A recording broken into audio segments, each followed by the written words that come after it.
welcome back to my YouTube channel. That's it. So, like I promised, I wanted to keep you updated in regards to the Orlando shooting, what happened during Halloween. So, victims has been identified in downtown Orlando Halloween shooting. And I just want to read to you what the Orlando Police Department been saying. 2 victims killed in Orlando shooting during the Halloween celebration have been identified by police. On Saturday, the Orlando Police Department said 25-year-old Turek Hill and 19-year-old Timothy Schmidt Jr. were killed by the gunmen. In the early hours of November, the 17-year-old Jaylen Dwayne Edgar has been arrested, 17-year-old, for firing shots, which end up killing 2 men and injuring 9 others in the area of East Central Boulevard and North Orange Avenue. Pardon me. Edgar was charged Friday with 2 counts of first-degree murder with a firearm and 6 counts of attempted first-degree murder with a firearm, according to Orlando Police Chief Eric Smith. The chief said 6 of the victims were taken to nearby hospital for treatment and are currently in stable conditions. The victims' ages range between 19 and 39, reportedly to follow on their conditions. So there's 9 victims. They did not release the 9 victims' names that's still in stable conditions in a hospital. However, I only know one of the victims' name that survived the shooting, which I will share that with you. But we're gonna go by victim 1, black male, 25 deceased, the one that I mentioned. And then the second victim, white male, 19 deceased, Timothy, who died. The third victim is a white male, 18, shot in the lower left leg. Victim 4, a white female, 39, shot in the left hand. Victim 5, Hispanic female, 24, shot in the left leg. Victim 6, black male, 20 years old, shot in the head glazed at him.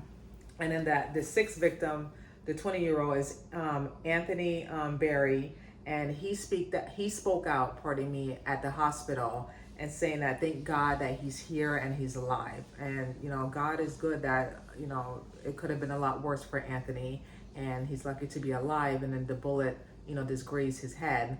But when he did the interview at the hospital, did a little press conference, that there was stitches and everything, but he's lucky to be alive. And all he was just doing, just hanging out with his friends and celebrating the Halloween festival, and this would happen. Victim number 7, Hispanic male, 26, shot in the right foot. Victim 8, Hispanic female, 19, shot in the upper back and lodged in cheek. Lastly, the 9th victim, Hispanic female, 26, injured from being stampled. So I guess after the second shot, people ran, and then they were running to get away from the bullets, and she got stumbled with other people and in critical condition. The night, the police said that roughly 100 officers patrolled the area when the shooting occurred. And that's about it. It's just sad. It's unfortunate that 2 of the victims were dead, 9 in critical condition, and it's just awful. It's like you can't go anywhere without someone just acting like a fool, and just start shooting at people, guns blazing for no apparent reason. And all people were just trying to do on that Halloween night just is have fun and be with their friends and celebrate this Halloween festival. And it turned out to be a Halloween horror night, actually. A Halloween horror night in downtown Orlando. I don't know what it is with downtown Orlando. I feel like it's just like a curse there, because it's like a lot of people are getting shot and killed over there, especially what happened in that nightclub many years ago. I forgot the name of it. I wasn't here at the time. I was living in New York, and I heard about the whole shooting thing. It's just crazy. It's just crazy to me. My heart goes out to the victims, the ones that they lost, and the ones that's in critical condition in the hospital. I'll be praying for them. I'll be praying for their family. No one should go through that, this act of violence. And I hope and pray they throw the book at the gunman and he gets they charge him as an adult and not charge him as a minor. You know, he's 17. I don't know when he's going to be 18 years old, but it shouldn't even matter. You know, if you're old enough to carry a firearm and start shooting at innocent civilians, then you're old enough to be trialed as an adult, in my opinion, point blank, period. That's it. That's it. And I hope they throw the book at this man, this young kid. And I just hope and pray that he apologized to the victim's family, because there's no reason for it. There's no reason for this act of violence and killing innocent, you know, people for no apparent reason. Whatever the circumstances was, there's no act for violence. I condemn it. It shouldn't be allowed. There should be more control of guns. I'm not saying that guns should be taken away from people, because that's their First Amendment rights. What I'm saying is there should be more control of guns being not presented by, what's the word?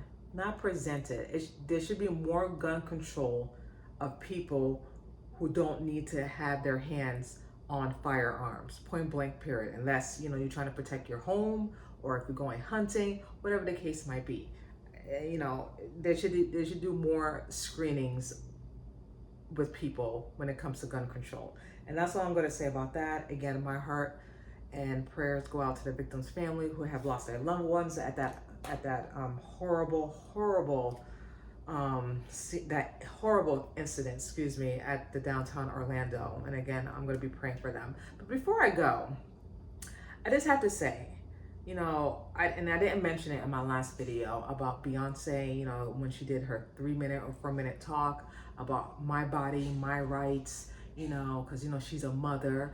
But, you know, when the video footage leaked out about Cassie got beaten down like a dog by Sean Diddy Combs, she didn't speak up for that. She didn't say anything. It just dawned on me, she didn't say anything. Or the other allegations that other people were saying about Sean Diddy Combs, she has not spoken about that. So how is it right for her to talk about abortion, my right, my body, but you're not going to even talk about abuse by a man who you literally watched the footage? The whole world did what this man did to that woman. Beat her up like a pulp, drag her like a rag doll, and you say nothing. You comment. You didn't comment about anything about that, but you're gonna comment about, oh, you know, my right, my body, abortion, no, but you don't even do that. That's just, to me, such a hypocrite. And you're a mother yourself. She's a mother herself who have daughters. Who, you know what I mean? So I don't understand that logic. I really don't. I just feel like, you know, all these celebrities that campaigning for Kamala Harris, they're just doing it for just a payday, to be honest with you. With Beyonce, with Eminem, Barack Obama, Jennifer Lopez, the list just keeps going on and on. Carly B, that was just an embarrassment. That was just a joke. You know what I mean? She couldn't read the teleprompter. She didn't know what she was saying. One of her sisters had to give her the phone for her to read what she wanted to talk about. It just total embarrassment. Again, they all were doing it for a paycheck, to be honest with you. In my opinion, they can really care less about Kamala Harris, or less, you know, someone forced them to do it, and obviously they were getting paid to do it. It was just a joke. It was just a joke, especially Carly B. That was just an embarrassment. I know, you know, Harris and campaign people were like cringing. I know I would if I had someone talking for me on my behalf, and then you couldn't say a word. You just forgot. You were just like stalling. Embarrassment. And as far as Beyonce, it's just pathetic. Like, you know, if you're going to talk about women's abortion and women's rights of their reproductive system, what about abuse? You should be talking about that too. And that's all I'm going to say about that. So thank you so much for watching my YouTube channel. That's it. And I will see you guys next time. Talk to you later.